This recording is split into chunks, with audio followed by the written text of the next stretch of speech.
When most people hear the words food stamps, they picture government aid for the poor. But that's not where this story begins. The food stamp program wasn't created for the poor. It was designed to rescue farmers and stabilize a country in crisis. And along the way, it revealed a lot about who America chooses to feed and who it chooses to forget. The Great Depression didn't just empty pockets, it upended entire communities. Farmers grew crops they couldn't sell. Wheat rotted in silos while families in cities scavenged for bread crusts. The government paid farmers to destroy crops just to raise prices, while people starved. In 1939, the government tried something new. Instead of dumping food or destroying it, they connected the dots, give people stamps to buy food, and use that money to move farmers' unsold crops. Orange stamps could buy anything. Blue stamps? Only surplus foods like butter, beans, or flour. World War II revived the economy, and food surpluses vanished. So in 1943, the first food stamp program quietly ended. But hunger didn't. Millions of Americans, especially in the rural South, were still too poor to buy the food grown in their own backyards. For 2 decades, the idea of food assistance would simmer under the surface, waiting for the right moment to return. When John F. Kennedy visited West Virginia in 1960, he saw something the nation had ignored: hunger in the heart of America. Children with hollow eyes, families surviving on large sandwiches and black coffee.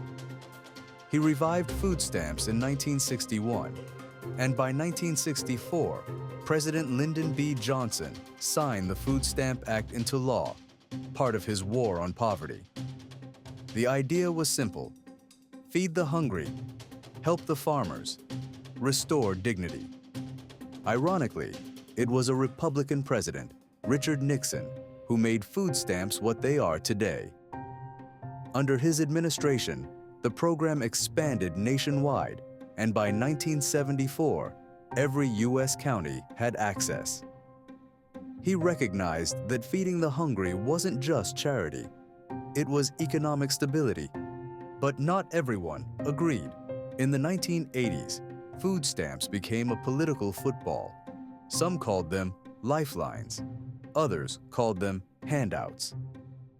Politicians weaponized the image of the welfare queen, fueling stereotypes that still linger today. Yet, despite the stigma, millions of working families relied on them, quietly, often ashamed. In 1996, welfare reform under President Clinton changed the system again, emphasizing work requirements, reshaping how America talked about poverty. By the 2000s, the paper stamps disappeared. In their place, EBT cards, discreet, digital, and modern. But while technology changed, the judgment didn't. Families still heard the whispers: they're living off the system. In reality, most SNAP recipients work.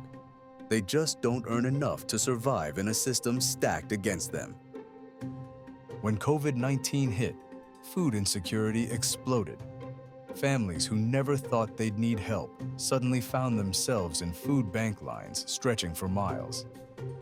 SNAP became a lifeline again, just as it had in the Great Depression. It seemed history had come full circle. The story of food stamps isn't just about hunger. It's about humanity, about how a nation chooses to care for its people. From farmers fighting ruin to families fighting stigma, the lesson is clear. When we feed each other, we all rise. Food is not a privilege, it's a right.